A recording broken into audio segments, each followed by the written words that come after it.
So the topic for this session is media narratives in modern Bharat. And before we begin, I would like to tell Prafulla sir that in Tamil Nadu, the commune is not considered as RSS's mouthpiece and not organizer. So that is how the narrative is set here. Getting down to the questions, how do you think media has changed in the last 10 years? The disgruntled leftist media, who were once the gatekeepers of information, are now sad that their narratives don't sell. What are the changes you're seeing over the past 10 years? Opening remarks from all of you, please. See, frankly speaking, RSS has never claimed Organiser to be mouthpiece and definitely not commune to be the mouthpiece. It's the people who believe in the concept of mouthpiece has branded others as mouthpiece. Mouthpiece are the only documents which are given by the General Secretary of the Communist Party to the cadre. Not even once in last 11-12 years since I have been editor of Organiser, not even once my editorial policy or editorial has been dictated by either RSS Sarasangachalak or Sarkareva. It is the others who wanted us to bracket as mouthpiece simply because when they didn't want alternate point of view to exist. So if you can't kill a person but can kill a dog, call him a dog and then kill. Simple. That has been the left strategy. They are frustrated now because these alternative voices are coming up in such a large extent that they are now speaking or telling the stories which were not allowed to tell earlier. Now many people ask me, how do you see commune, for example, or Swaraj or many other such. I say I am really happy because now it is not the, at one point, when the partition took place, we spoke about the Hindu refugees from Pakistan and faced the censorship. The first ever censorship in independent India was imposed on Organiser. First amendment came because of that. Nobody spoke about, nobody called Nehru a dictatorial, curbing media, press freedom for this. But last 10 years, we are seeing this debate, especially in international media, about, freedom of press has gone down, India's, number in the free press index has gone down. Really? I think in last 10 years, first time ever, I am seeing a scenario where there are open government or prime minister bashers roaming around openly. If there is at all, we have lost some kind of media freedom, either with the help of either excess use of money through advertisement or literally curbing voices with the hard hand. It is at the state level. Here I will not quote about the DMK government for the obvious reasons. Gopinath can. But in Kerala, if you take the cases, last year there are at least 12 journalists or social media activists. If you take the case of Bengal, if you take the case of earlier government in Maharashtra, you will find many more cases where you can't even question the existing government. Unfortunately, nobody makes narrative out of it. That is the difference. The social media has given a lot of space to those alternate voices. That is the frustration. People are now coming out openly, like Vivek was talking about the film. It is true about media also. There are many voices. We have Abhas here somewhere, and then he has written a book in 2018 called ex-communist or ex-Marxist manifesto. So now people have started coming. There are many social media handles who are calling themselves ex-seculars. The secular, which was a matter of pride maybe 10, 15 years ago has become a virtual abuse now, because it stood for the hypocrisy that we have seen in Indian politics and intelligentsia. It is true with media also. So I think media is in a transition phase. We are opening up to global reality. We are standing up for what we are as a society. We are ready to tell our own story in our own words. We are not seeking recognition from the West. So, but I see it in transition. You know, that the real fight that is going to happen in next few decades is perhaps over who is controlling the data and technology. That is going to be the real fight. That is my understanding. Thank you so much. Let me begin by saying Jai Shri Ram. That's the change which you see in the media which has happened, and in the populace which has happened, because 10 years back, if somebody from the mainstream media would say Jai Shri Ram on air or would say it on a stage, then it will be looked from a point of view of questioning. See, I am convinced of this fact, and I completely agree with Prafulji, because we've debated a lot on television, on panels, that India today is seeing a media which has moved from a dictatorial monopoly to a democratic, decentralized space where every voice with great amount of content and value will be heard. India has moved away from a media which believed in appeasement and communal narrative to a place where developmental narrative and Sanatani narrative has also got a place. India has moved away from a place where there were gatekeepers in order to decide who should actually be a journalist and who should not be a journalist, to a scenario where anybody who believes in the growth of country, who believes in the Sanatani values of this great country, can speak up. So what has happened is that media was under the control of few, and now it has actually been a scenario, particularly with the information decentralization which has taken place, that a lot of people like Karthik and many have come up with the alternate point of view, or I would say the right point of view. Now, when that happens, a lot of false and fake narratives have been busted. Say, for example, the fake narrative of communalism. We've been taught, I grew up in the 90s, that communal politics in this country started in the early 90s. But the truth of the matter is that the communal politics in this country started from the era of Jawaharlal Nehru, when he decided to follow a policy where the state has to be distant from the religion, but only one religion, which was the Hindu religion, and follow secularism as a tenet where appeasement was practiced in the garb of secularism. Now, today you see people questioning that. I am speaking this from a land which taught you that Dravidism is something which is anti-religion and anti-center, but now you see voices coming up in the state which say that Tamil Nadu is also as Sanatani as anybody else. I can tell you that, and why am I seeing this change? When I was in Ayodhya, and I was there after the Pran Pratishtha, Prafulji was also there, and I stayed there for 3 days. I got people from Tamil Nadu, Andhra Pradesh, Kerala, Bengal. I was speaking to all of them, and I saw that Prabhu Sri Ram connected everybody. A person from Tamil Nadu was also as connected to Ram as a person from Andhra was, a person from Bihar was, a person from Bengal was. And we were taught that Ram is something which is only to do with the Asta of the Hindi heartland. So all these fake narratives have been busted. And I'll tell you why. I have come to this conclusion, Prafulji, and this is something which I would say, as somebody who's in the last 9 years dwelled a lot into primary data, particularly to do with elections and politics, that leftists per se are individuals who speak great English. They sell mediocrity as meritocracy, and then they make you believe that that mediocrity is actually true. Now, you have individuals who have access to primary data in any field, whether it is media, whether it is film, whether it is politics, and all of them are questioning their narrative. A simple example. Whether it is in psephology, I've seen frauds who never had access to any primary data.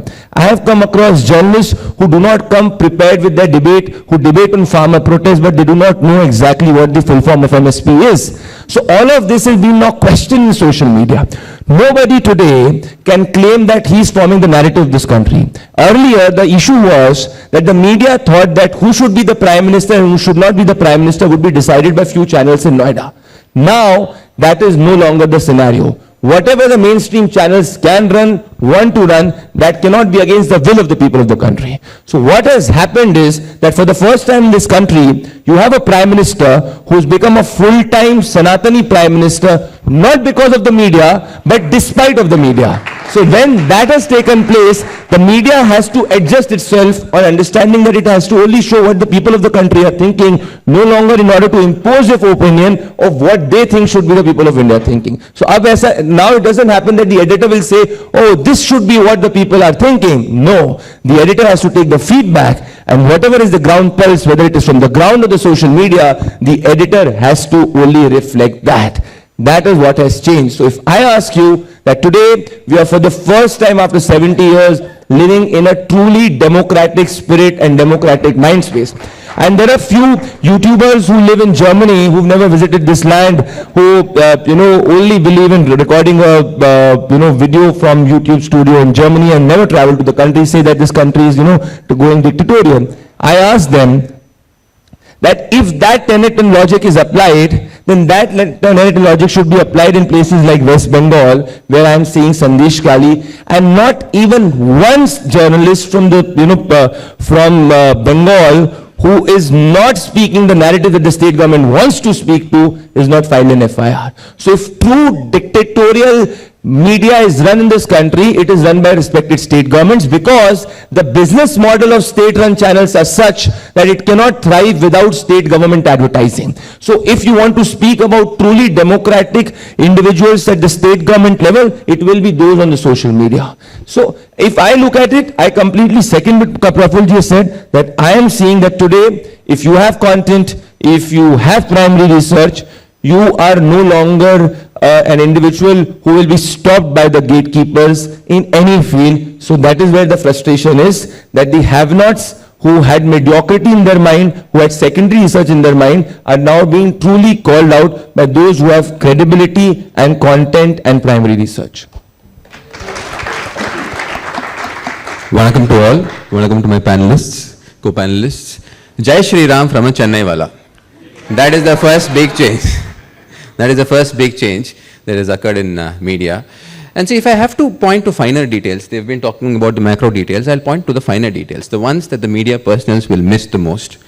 It's traveling with the Prime Minister's entourage, having costly champagnes, tasting the best wines, and staying in the topmost hotels in the world at public exchequer's cost. That is the biggest media change that has occurred. It has been cancelled out for all the top journalists who took pride in doing that.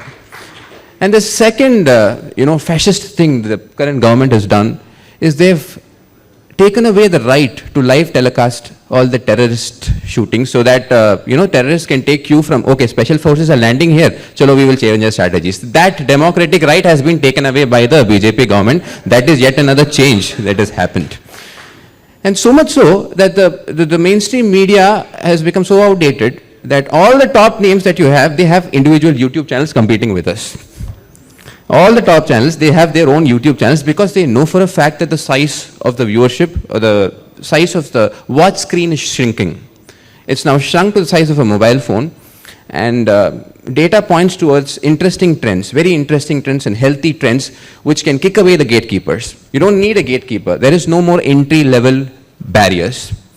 So democracy is about individuals. It's about individual consensus and not institutional consensus. The major change that has occurred in the last 10 years is it's about individual consensus and no more about institutional consensus at Noida or Delhi or top boardrooms of all these media organizations. So anybody with the will and the right intention can start pushing narratives.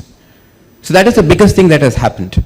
And I believe that with 30 crore Twitter accounts and roughly 50 crore Instagram and Facebook accounts, India leads the world. So roughly $1.45 billion is the advertisement cost in these platforms last year, $1.45 billion, which points out to the fact that people are putting their money where the eyeballs are. And people are putting their money where the eyeballs are, and so politicians will start taking up this space. Political narrative will be set in this space. So no more there is any need for these big institutions to tell us what is needed. data and current events are being personalized according to choices. So this is a very welcome change in current scenario, and I think I've been a beneficiary of it. I run a YouTube channel, and then of course I got into the party. So I understood one thing, that you don't have to depend on these gatekeepers anymore, which is a welcome change. And I'm sure as the show progresses, we will be pointing towards details, how social media narratives are very important in current day trends. Thank you so much for that. You all mentioned social media. So last year in September, we had this watershed, do we call it watershed? Udayanidi's talents eradicate Sanatan Dharma remarks. Now this video was clipped and posted on Twitter by an anonymous account, and slowly it picked up, and Commune also created an article on that. That also, it was shared widely. The video was subtitled and it reached the north. Do you think this how do you, they eradicate those remarks had an impact on the Hindi belt elections? And if they did, will the current narrative, that is the tax devolution charges and on the farmer protests and things happening, will they have an effect on the upcoming elections? Pradeep is the right person perhaps to talk about this, but what I can tell you for sure, because when we first saw that an organizer did a cover story on Sanatan Dharma controversy, and suddenly it became a big news all over. I don't know what will happen to Tamil Nadu politics and DMK. Congress definitely is on the back foot, because Congress is finding it difficult to continue with this dotted alliance after Sanatan Dharma remarks, because everywhere Congress is being questioned on this. And for their misfortune, Kharge's son came out in support, and Karnataka also started resonating the same tone. So it again connected with not just Udayanidhi, but Kharge dynasty and the Gandhi dynasty. So the dynastic politics and their anti-Sanatana stand, that also narrative got pushed somewhere in the... So what has happened, Rudya, because of this, social media thing is, narratives are all about stories. So you tell certain stories in a particular fashion, and then you establish them as so-called mainstream, right? What used to happen, that the stories about India or political correctness about the stories always used to be from a prism that was guided by the left liberal ideological thing. So it's fine if you are mocking or abusing, Hindu sentiments, but that was considered as liberal. But in the same breath, because liberal has to be secular, so everybody who is a liberal, secular and intellectual cannot have the same rule for any other religious sentiment. That had changed drastically. And if this trend continues, you are asking me for 2024, I think, yes, Sanatan Dharma negatively will definitely have an impact on India Alliance, but at the same time, I think Ram Mandir Pran Pratishtha will positively have impact on the... So it is a kind of, mix of both that is going to decide the outcome of 2024. So will these farmer protests also have an impact? I don't think it has exhausted as an ammunition, I believe. Whatever impact is there, it is going to be in Punjab or some parts of Haryana. Uttar Pradesh, I think the western part is largely out of this agitation mode now. Nobody is standing with tickets for this. Rest of the places where already anti-BJP space is there, there may be some regional parties who will try to, instigate in the name of farmers' protest.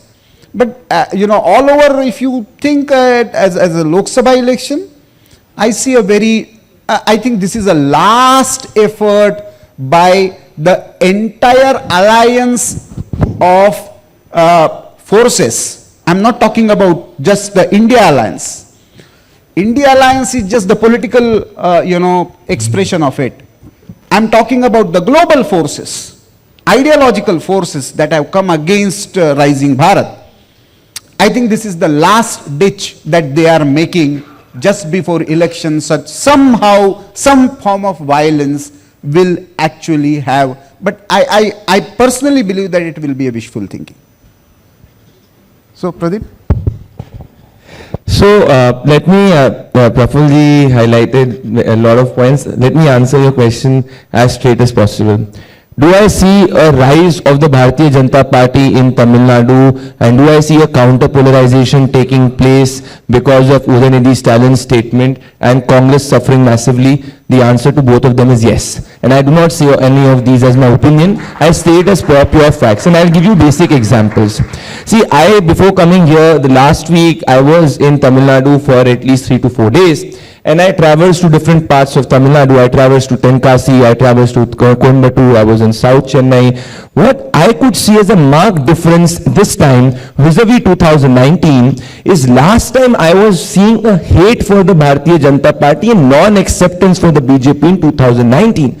Right now, I am seeing individuals coming across openly and saying that Prime Minister Narendra Modi has done good for the country. Ram Mandir Pran Pratishtha is a huge thing. I have come across women who've told me that when 22nd January Pran Pratishtha took place, in their villages they had lit diyas, and they're all ladies in interior parts of Tamil Nadu. I see an acceptance for Annamalai happening gradually in different parts of Tamil Nadu. So the barrier which was there in the Dravidian politics, where anybody from center was looked as somebody who's a Hindi heartland person, somebody against the Dravidian culture, that has been broken by the Prime Minister. And this is where I see a party which was a 3% vote share will be doing significantly well this time. And you will see that because the psyche and that barrier has changed. See, politics is always a 10-year journey. So what happens tomorrow, I don't know, but definitely that has changed. Now, with respect to the Congress,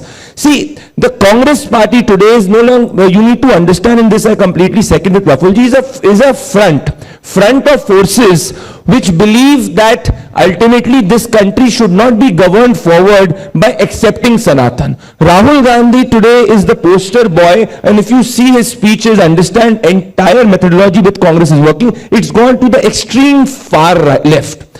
Now Congress got 52 seats last time. And out of those 52 seats, 23 seats came from Punjab and Kerala. This time Congress is no longer the primary party in Punjab. So with respect to the farmer protest, there is nothing for the BJP to lose because BJP was not the primary party in Punjab. Whatever happens, again, if the AAP does or the Congress loses, it's for the Congress to lose.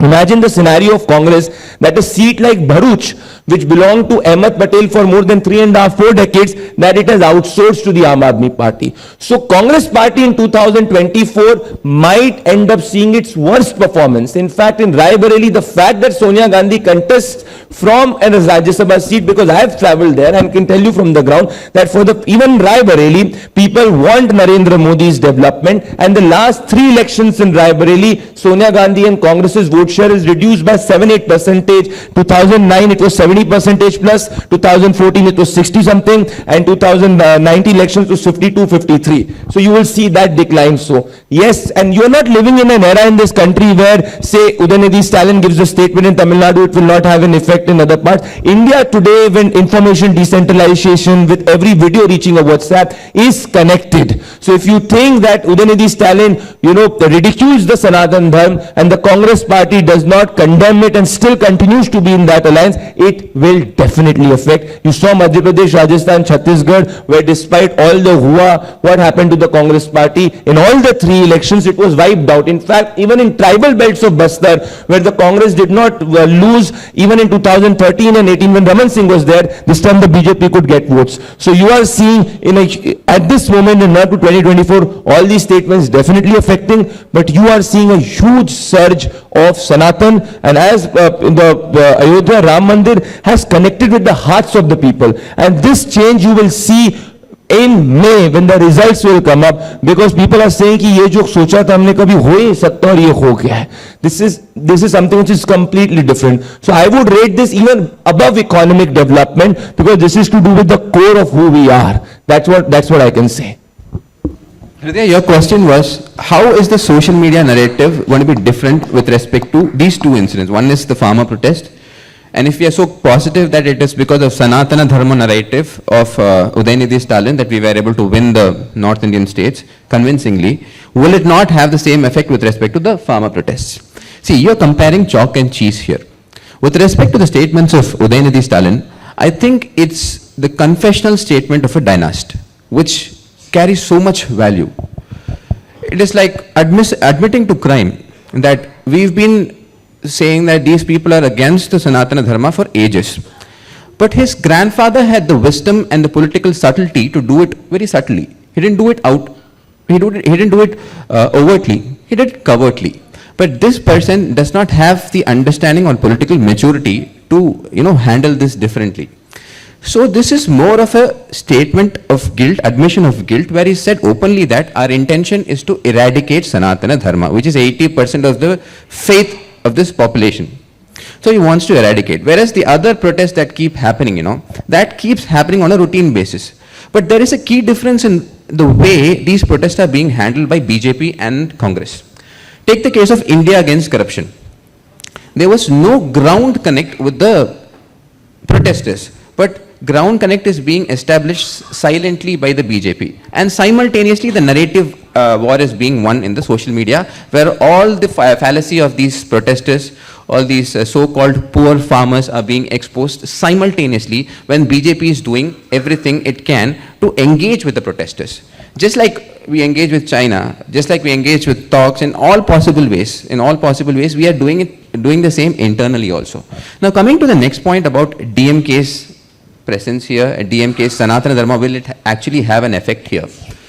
We have enough material with us to counter DMK even without Sanatana Dharma in Tamil Nadu. Because the very presence of DMK is enough for people to be dissatisfied. All they have to do is rule for 5 years. People will give them a sabbatical for 10 years. Case in point, last elections, 2011, you saw them, they were out of power for 10 years.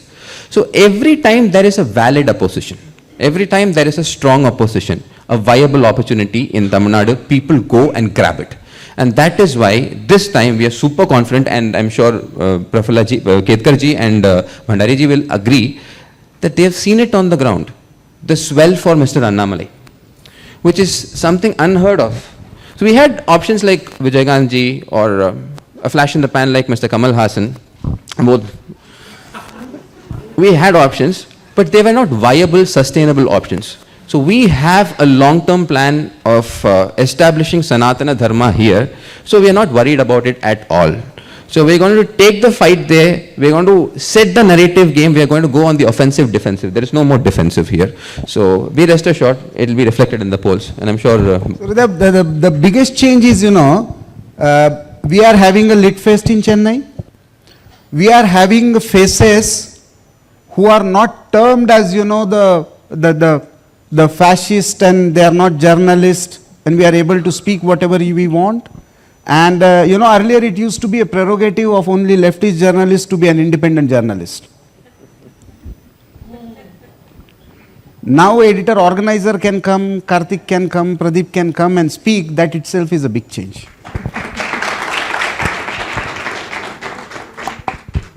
So that being said, freedom of press, freedom of speech is a big question, because last year at least, I can't remember, but there have been several instances of, curbing of freedom of speech, especially in non-left, how do you say, the non-left was targeted, especially in Tamil Nadu. You have West Bengal. The commune was also targeted last year for merely reporting a press meet held by Dikshitars in Chidambaram. So even now Sandesh Khali is happening, but reporters are not being allowed there, or those who are trying to report FIRs are being filed and stuff like that. So press has, the left has come up with this freedom of speech khatre mein hai, democracy khatre mein hai, and all that. How do you think,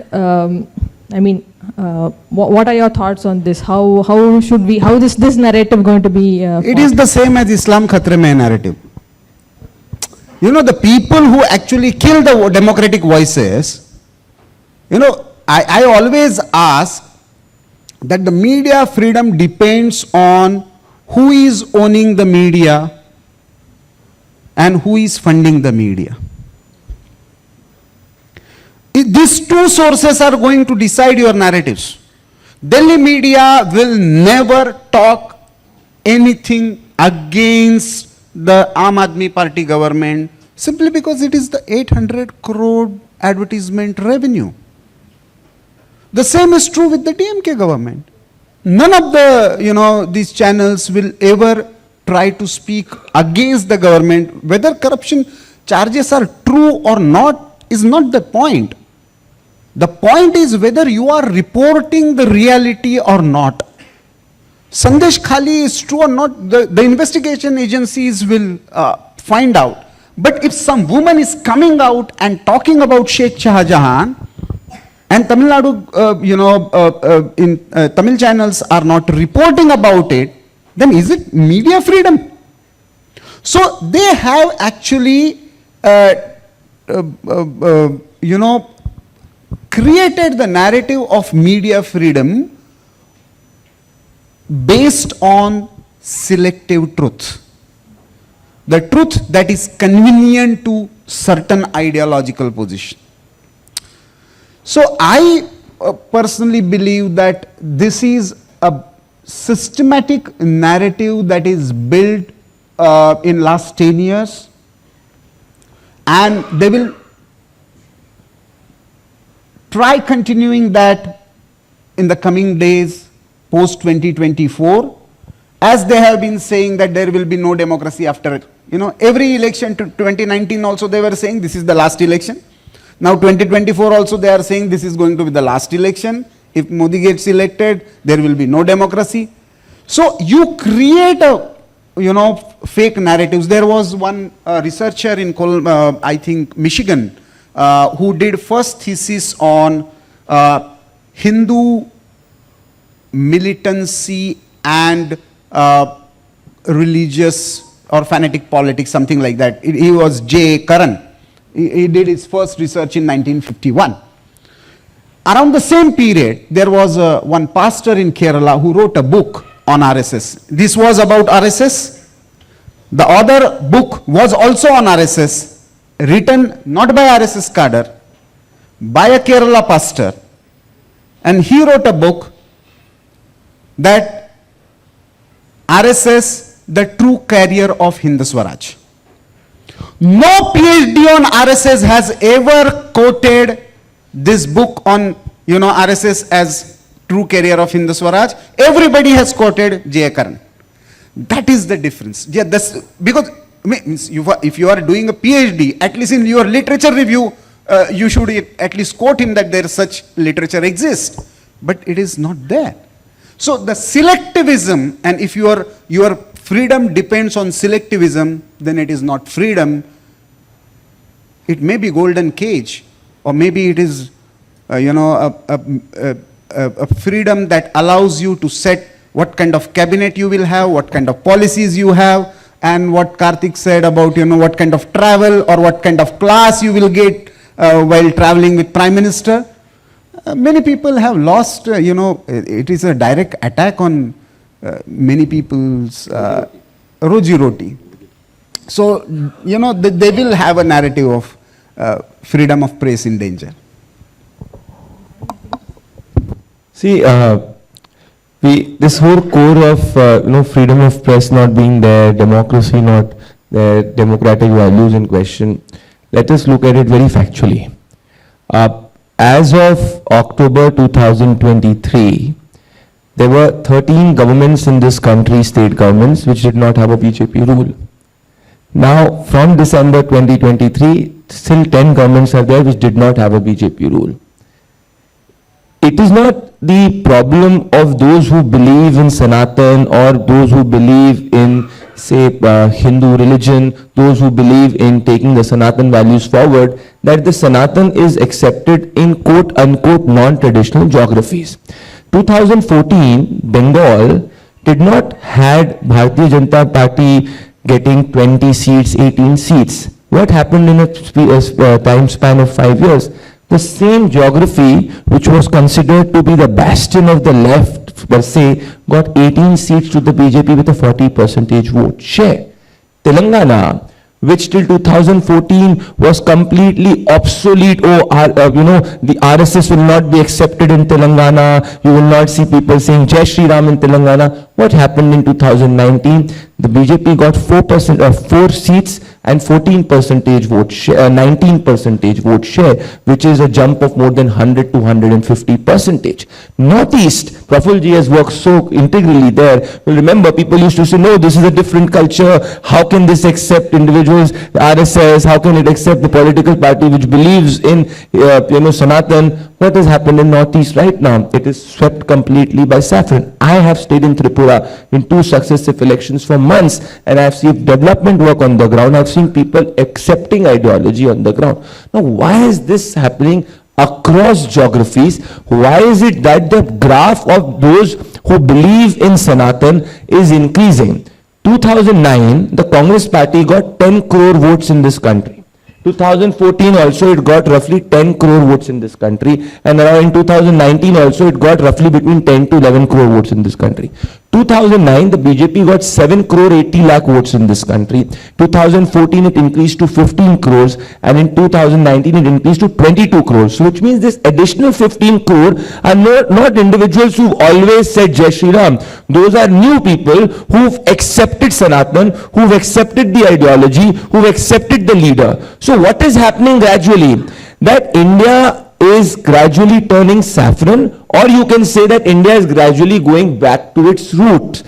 So it's not that, if Prafulla will today say something to the audience, and if the audience does not believe in it, it's not necessary that the audience will buy that argument. Similarly, if the voter does not believe in it, the voter will not take it forward. The truth is that falsehood has been defeated, and it is getting defeated gradually in every geography. And this is why you see that every second land is turning saffron, because Bharat traditionally was always saffron. And that myth has always been broken. This is why you see that the baseline of the thinking has changed. Today in this country, no longer can you get the popular will by ridiculing Ram, ridiculing Sanatan. That has changed in the last 70 years for the first time, being a democratic nation. That is what I can tell you. See, I have a simple test, Rudya. For last 75 years, RSS is the most abused organization in India. And in last 20 years, Modi is the most abused political leader in India. But nobody has got arrested for that. You try that in Tamil Nadu. Every time Rahul Gandhi says this, and I'm quite surprised, how blatantly he does that. He will come to the stage, call Prime Minister Chor, make baseless allegations about oil, about Adani, about Ambani, everything. And after coming down, he will tell media, press freedom khatam ho gaya. Oh, you are making outrageous statement right now. Nobody is questioning that. Here, people will think twice, even speaking truth about DMK, about Udayanidhi. Everybody will think twice. Why?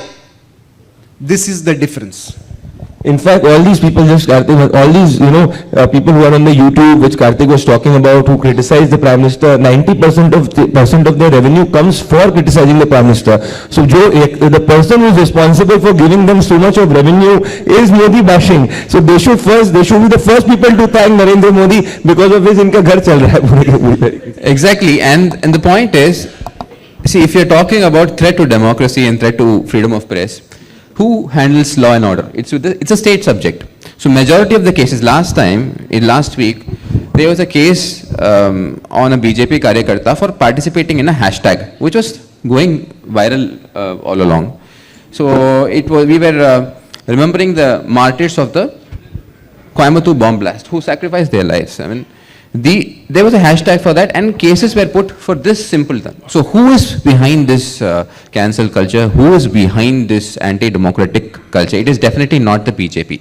And I, to a certain extent, believe that the BJP is very soft, because we have roughly 90% of the YouTube space here where they abuse the Prime Minister. They abuse Hinduism. It's okay to abuse a political personality, but they abuse Hinduism.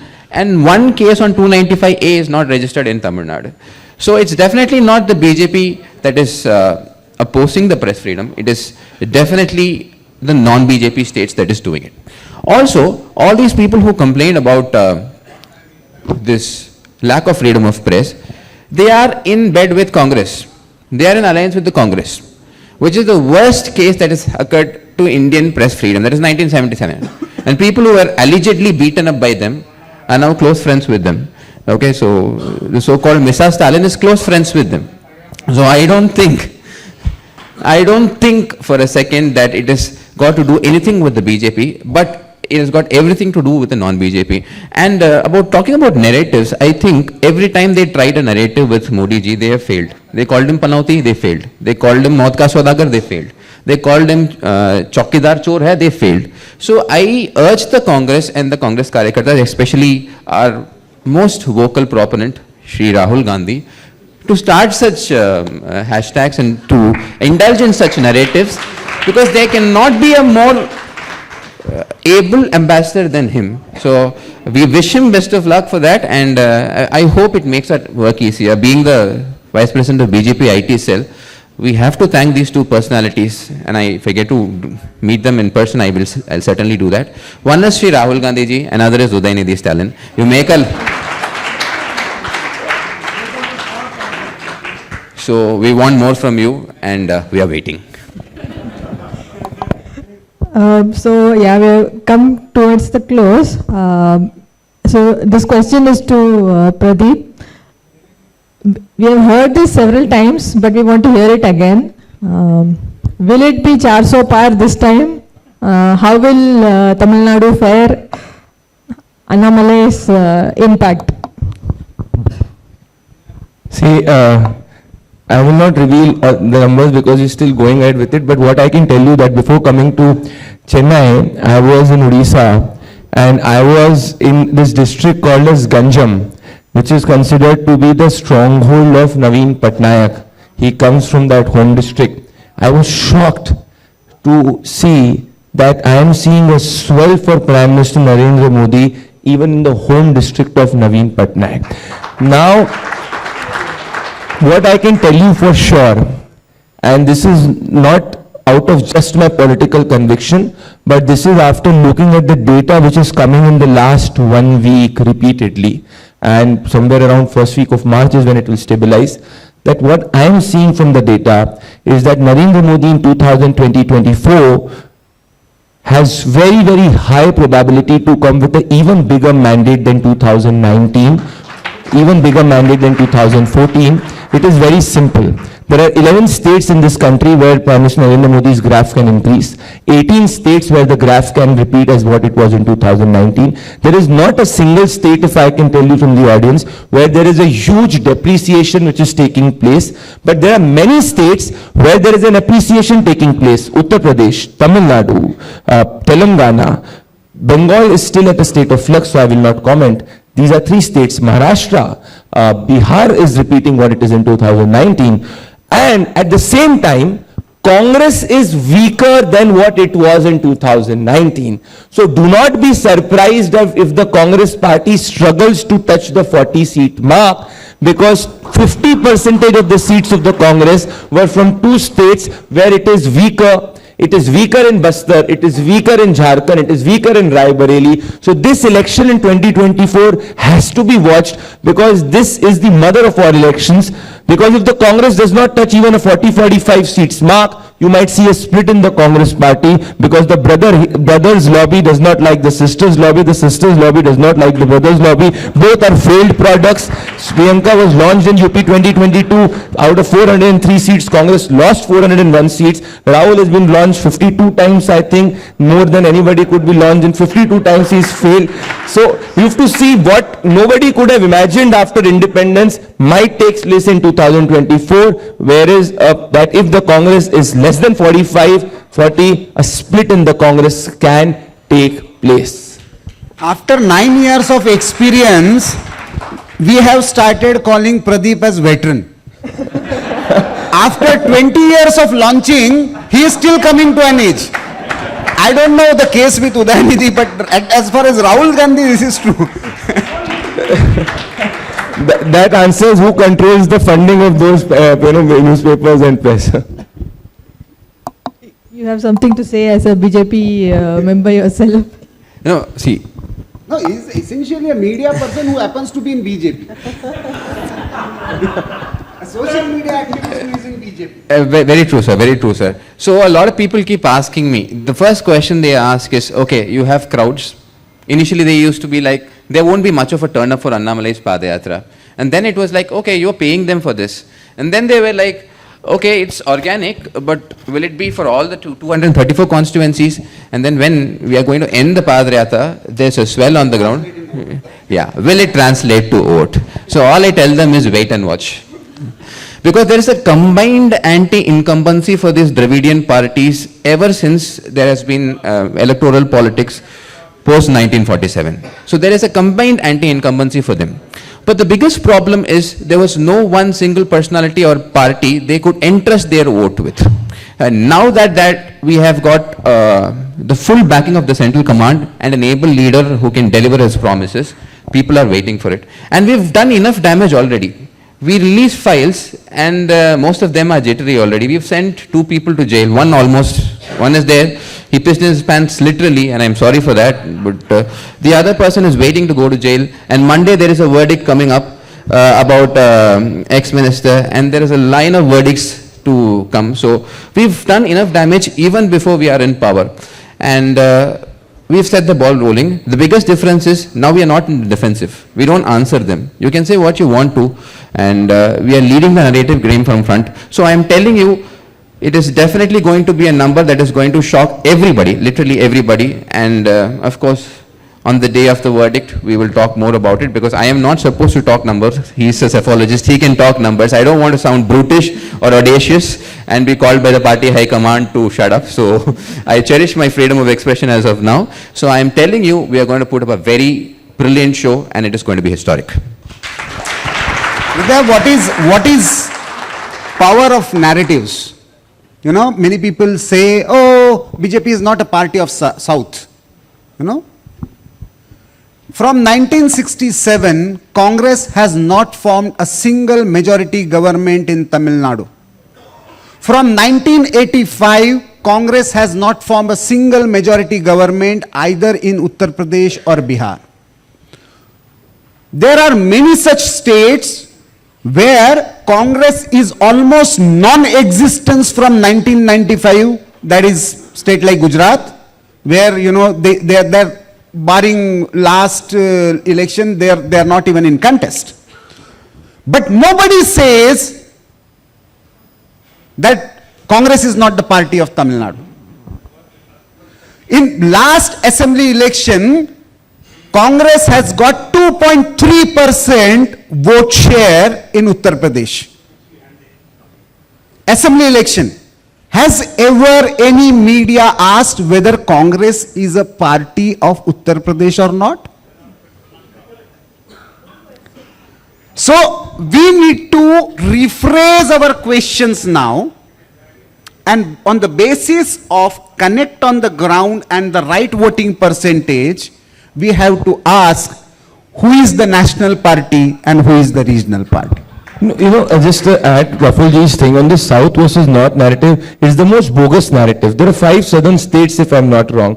Karnataka, the Bharatiya Janata Party last time won majority seats. Today or this time also the BJP JDS alliance, as of right now, is in a situation to sweep Karnataka. So state number 1. State number 2, Telangana, the BJP is getting more votes than what it got in 2019. So again, it is in much stronger position than 2019. State number 2. Andhra is a state which neither accepts the BJP or the Congress. So it's not a state where the Congress is accepted. It is Congress is in oblivion in Andhra Pradesh. Kerala is where the communists and the Congress fight. So I can give it, yes, there is a situation because there is a tacit understanding. Absolutely, with the alliance with the Muslim League for sure, and it is because of the pocket veto which is happening. So now the state of Tamil Nadu, that is also a state which is seeing the BJP rising as a party. So out of 5 states, 3 states are seeing a rise which is taking place. So I do not understand how do people give this bogus narrative which does not work on the ground. Out of 5 states, 1 party is rising and strong, and 1 state, neither of the 2 parties rising. So how is South voting for the Congress? It is factually wrong. It's actually factually wrong. I would have bought that narrative in 2014 or early 2014. But genuinely by facts, South is voting more for the BJP than what it had in 2014 and 19, and numbers tell this. So, thank you so much. Inferring from Pradeep's words, we don't know whether it will be 400 par, but aayega to Modi hi. So, thank you so much, organizers. Thank you, panelists, for being very kind with a first timer like me. Thank you. Very much we adore him. And now it is to Pradeep.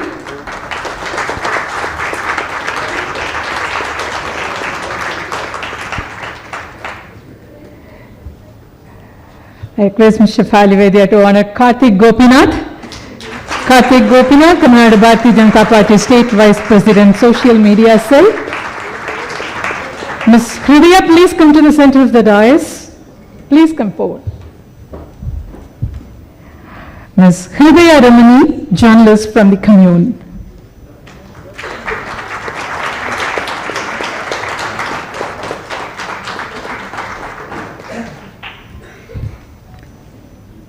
Thank you, panelists, for this wonderful session on the media narratives in this modern India.